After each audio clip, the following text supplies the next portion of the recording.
I think they're going to be a good football team. That part is seemingly a given. I think they're going to be a good football team. How good will depend on some of these guys that have to be counted on for the first time, and that's really kind of been the talking point. I'll tell you this. All of these discussions begin with DJ. Every one of these discussions will begin with the quarterback. And I've really liked what I've seen so far from him in camp in general. I've really liked what I've seen from him. I hesitate to get into too many details. We're always got to be careful here, but I just think he's played well in camp. That's an important note. You're not afraid to criticize QB1, as we well know with the previous quarterback who's been, our starter for 2 full seasons, and then he was entering 2021. We weren't sure who the starter was going to be. But you weren't afraid to criticize Jordan Travis when the world wanted, one thing or the other. So I think you would criticize DJU or sound the alarm bell if there was an issue. And that tells me, I infer that the next 4 practices you've attended, he's been rock solid. He's been consistent. Well, first of all, he's very comfortable. And he's comfortable enough that, like, if he makes a mistake, you'll see him kind of casually walk over and talk to Mike about it. Those two have had some really interesting moments, just kind of watching a coach talk with a player. Very analytical. Also, if we're just going to get into the physical, he threw some balls today that were simply magnificent throws. Just, there's no other way to describe it. I won't describe the route. They get all up in arms if you do. But he made all the throws today. We already know that he has the big arm. Everybody knows he's got a big, big arm. So it doesn't surprise anybody ever if they see a video or hear about a deep ball being completed, because he's got that capability. Always has had that. When you're that big, that strong, and it just looks like a flick of the wrist, he really does some things that takes a lot of talent and, some things that you can't teach. So that part of it's good. But recognizing where to go with the football, processing quickly, and then making accurate throws to guys that are maybe covered, he's really given his receivers opportunities. And there were some throws today, again, that if he plays like that, he's going to be a guy that's going to be a problem for a lot of defenses. I don't know that you can expect that every day, every Saturday, because there were NFL throws on display today, Tom, big-time NFL throws that you went, ooh, okay, well, that'll work. That'll work. So I was excited for him, and I do like hearing from the players and the coaches that DJ, when we were at the ACC kickoff, I asked specifically Mike Norvell question about DJ, but I also heard Mike asked by lots of people questions about DJ.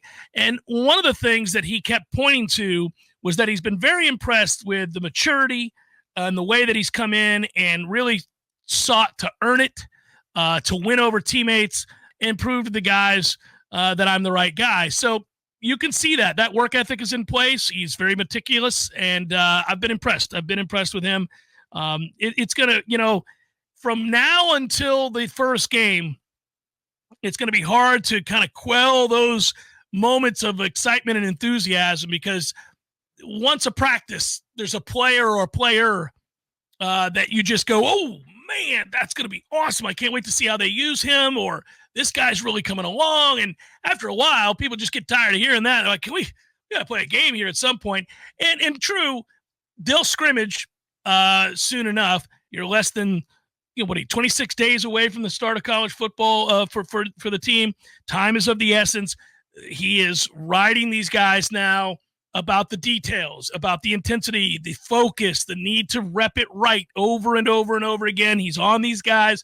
There's not a beat missed, and that's exciting. It's fun to watch. It's fun to take in. I think that Florida State's a good football team with a chance to be a great football team, and there are a lot of guys that are fighting like hell to be a big reason for that.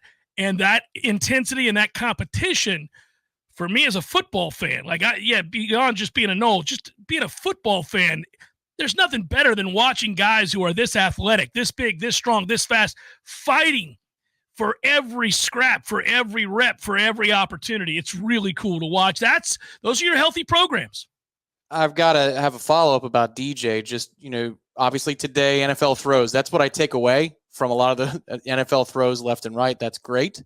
And he does have that arm. And like I said in spring when I saw him, he unlocks different parts of the map, the battle map, the battleground. It's just, you shouldn't be able to be rolling towards your right and you stop on the numbers near one sideline at, say, the 40 or the 50-yard line and complete a pass outside the numbers on a rope inside the 10 on the other sideline. Like, if you actually draw out how many yards, air yards, you would have to be, it's 60, 70 yards, 80 yards worth of a throw, and he's able to throw it on a dime. So that's extremely impressive, and that to me is where it gets really fun with the speed that Florida State has. But my question, without seeing practice, and what I really want to know, is about the consistency and the accuracy. Have you seen more of that, or have there been misses that have been characteristic of his time in other places? I don't think that's giving away trade secrets, because the MO on him is big-time throws, NFL throws. He makes them look routine, but then every once in a while there's a blip where you go, well, what the hell was he throwing there? That guy was open. I believe that's part of who he is, right? He's probably always going to have that. It's hard to imagine that you suddenly find a ratchet up level of accuracy that doesn't belie the other 4 years that we've seen him, right? But then again, it's a different system, and Mike is a quarterback-friendly play caller, and I think there is a chance that you see the best brand of DJ led football that you've ever seen, and I don't know why that wouldn't be, right? He's another year wiser.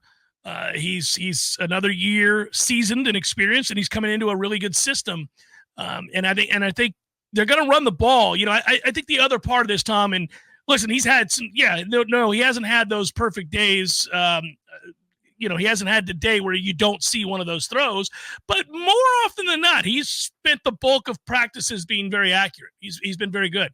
I really love to, this is redundant. I really love it when he gets time in the pocket and something opens up downfield, because it is just a majestic thing of beauty to watch that ball come out of his hands, how far he can throw the football with deft touch. That's the part of it, right? There are guys that can throw the ball 50, 60, 70 yards, and you'll see, some people struggle to do that, but others, it looks really easy. But can you do it accurately? Can you lay it in there and hit a guy on the run and let him walk into the end zone, as opposed to having to fight back for it and, hope to get a penalty because it's short or something like that, or having to leap up over a defensive back? You see more of those kinds of beautiful leading throws, guys just walk underneath it when he's out there. It's just a simple, beautiful flick of the wrist with a deft touch that's enjoyable to watch.